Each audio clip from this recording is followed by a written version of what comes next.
Hello and welcome back to Scrapbooks Made Easy with Beth. This is actually Jen, her daughter, doing a guest post for tonight. My son recently had to do a project where he talked about something he did his whole life growing up, and something that he did his whole life growing up was fishing with my dad. So I love this photo and I wanted to showcase it in an album. And what I'm doing tonight is combining the Leave Nothing Behind with the Deep in the Woods pack.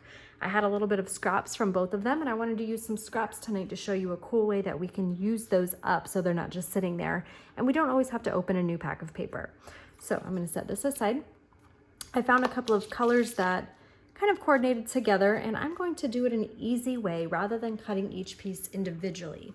So I'm going to stack these papers on top of each other, and I'm just trying to get a little bit of an edge right here in between them, trying to make it just about even.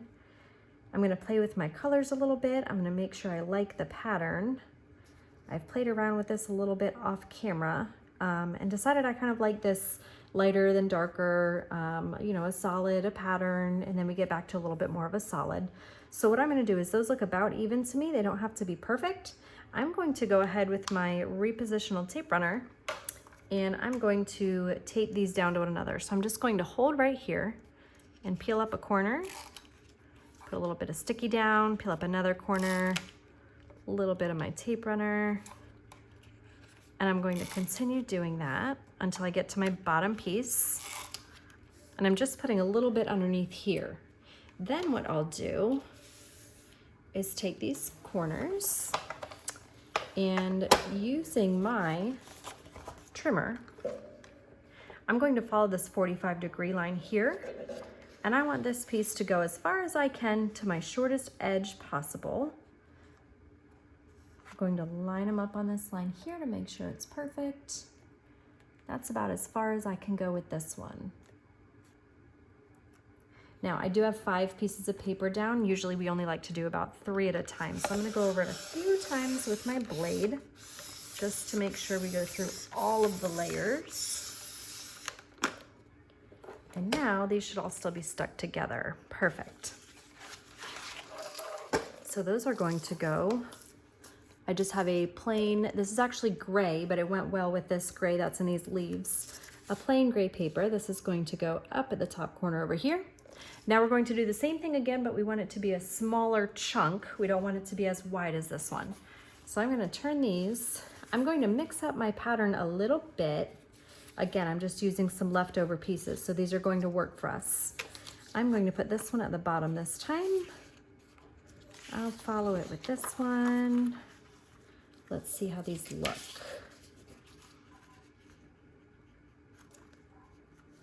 I still want to end with this on top because that's my favorite piece.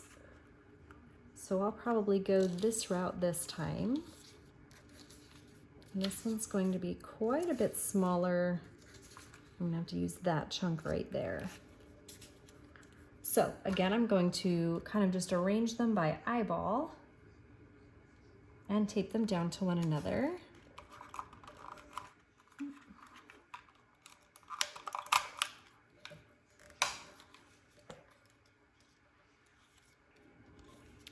Pulling up each corner, trying to make sure they stay in line with each other. I keep doing it upside down.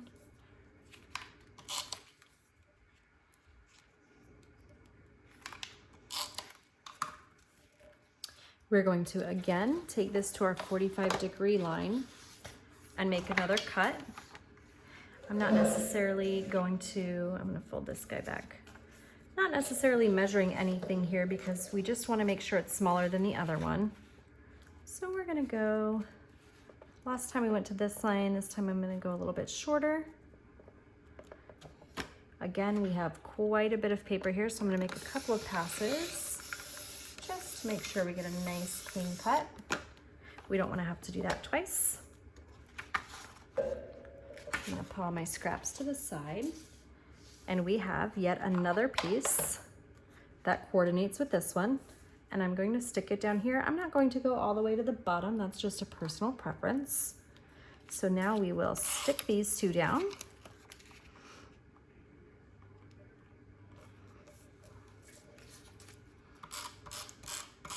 Less is more on the tape runner, I've realized. That took me a long time to be okay with, but it really does stick very well. Now I'm going to take the photo that I wanted to showcase, and I wanted to show you sometimes with the matte packs, I don't necessarily want to cut this in half and use it twice, but I do like the colors of the edge because they match the colors of this paper that I love so much. Then I found this one, live for the moments you can't put into words. Love the quote, however, I love the colors even more. And I wanted that to be my background on this photo. So I'm going to use that as my background. I need to cut my photo down just a little bit. So I'm going to do that. I'm going to start with, let's go to 3/4 of an inch. I'm going to cut off of both sides and we'll see how that looks. Let's see, I don't want to cut off his head. Don't want to cut off too much of the fish. I'll go a half on this one and we'll see how we look. Beautiful.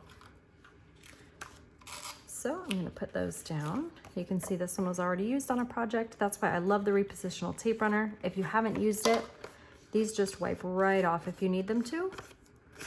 So we've already used this on a project. I ripped it off to show you guys what I'm doing tonight.